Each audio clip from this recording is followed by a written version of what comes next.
সবাইকে অসংখ্য ধন্যবাদ, অভিনন্দন এবং শুভেচ্ছা। আজ সাধারণ জ্ঞান বিষয়ে আমরা পিএইচের ধারণাটা আরও একটু পরিষ্কার করার জন্য আরেকটি আলোচনা। তো পিএইচ একটি গুরুত্বপূর্ণ বিষয় সাধারণ জ্ঞান বা বিজ্ঞানে। পিএইচের মাধ্যমেই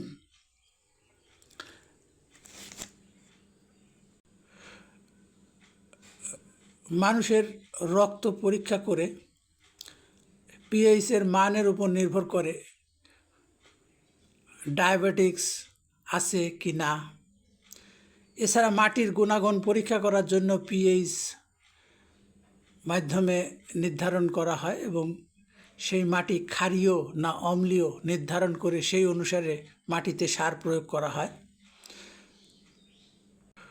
সুতরাং চিকিৎসা বিজ্ঞান হোক আর ভূতত্ত্ববিদ্যা হোক, কৃষিক্ষেত্র, সকল ক্ষেত্রেই পিএইচের একটা ব্যবহার গুরুত্বপূর্ণ। সুতরাং প্রত্যেক সচেতন মানুষ মাত্রই পিএইচ সম্পর্কে অন্তত কিছুটা ধারণা থাকা প্রয়োজন বা রাখা প্রয়োজন। পিএইচের মান যখন 0 থেকে 3 পর্যন্ত অর্থাৎ 0, 1, 2, 3 হবে, তখন আমরা সেটাকে বলবো তীব্র অ্যাসিড বা হাইড্রোক্লোরিক অ্যাসিড যেমন সালফিউরিক অ্যাসিড যেমন তীব্র অবস্থায় থাকে, তাদের পিএইচ 0, 1, 2, 3 মধ্যে থাকবে। খুব শক্তিশালী অ্যাসিড যেগুলি 0 থেকে 3 মধ্যে পিএইচ থাকে, সেগুলি তীব্র অ্যাসিড এবং এটা পরীক্ষা করার জন্য আমরা লিটমাস পেপার বা ইউনিভার্সাল ইন্ডিকেটর ব্যবহার করে নীল লিটমাস পেপার লাল হয়। অপরদিকে পিএইচের মান যদি 4, 5, 6 অর্থাৎ 4 থেকে 6 মধ্যে থাকে, সেইটা হবে দুর্বল প্রকৃতির অ্যাসিড। এক্ষেত্রে আমরা নীল লিটমাস পেপার ব্যবহার করে এই অ্যাসিডের প্রকৃতি নির্ণয় করি। নীল লিটমাস পেপার এখানে হলুদ হবে। হলুদ হলেই আমরা বুঝতে পারবো এটা মৃদু ধরনের অ্যাসিড অর্থাৎ দুর্বল অ্যাসিড। এরপর পিএইচের মান যদি 7 হয়, সেটা হবে নিরপেক্ষ, অর্থাৎ এটা অ্যাসিড নয়, ক্ষারও নয়, আর এর কালারটা পাবো আমরা সবুজ।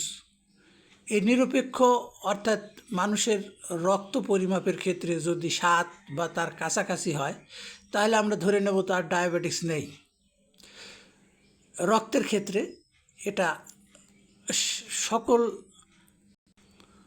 অবস্থাতেই পিএইচের পরিমাণ যেন 7 বা 7-এর কাছাকাছি থাকে, +-2।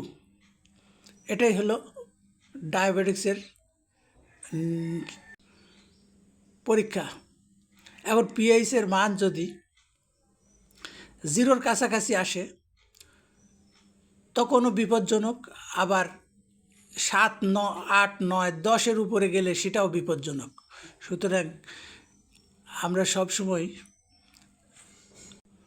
লক্ষ্য রাখব যেন পিএইচের মান প্রত্যেকের রক্তে 7-এর কাছাকাছি থাকে। এরপর পিএইচের মান 8, 9, 10 অর্থাৎ 8 থেকে 10-এর মধ্যে থাকলে এটা কিছুটা ক্ষার প্রকৃতির, অর্থাৎ মৃদু ক্ষার বা দুর্বল ক্ষার। এই ক্ষেত্রে আমরা এটার পরীক্ষা করতে পারি ওই লিটমাস পেপার লাল ওর মধ্যে প্রবেশ করালে রং পরিবর্তন হয়, নীল রং ধারণ করবে। যদি নীল রং ধারণ করে তাহলে আমরা বুঝে নেব এটা দুর্বল প্রকৃতির ক্ষার। এরপর পিএইচের মান 11, 12, 13, 14 অর্থাৎ 11 থেকে 14 পর্যন্ত এটাই সর্বোচ্চ। পিএইচের মান 14-এর উপরে যায় না, আবার 0-র নিচেও আসে না কখনোই।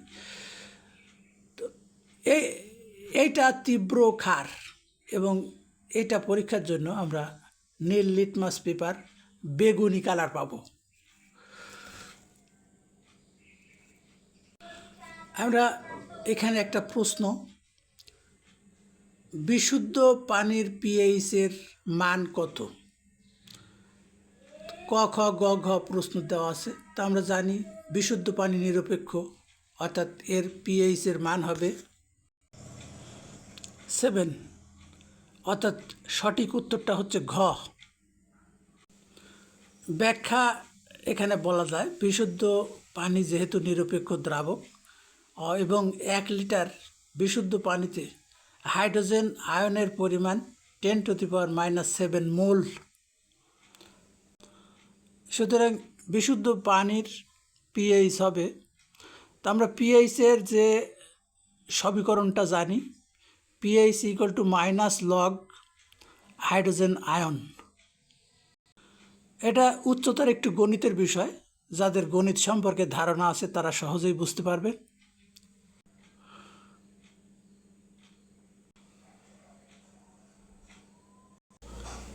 এক্ষেত্রে 2 নম্বর প্রশ্ন, অর্থাৎ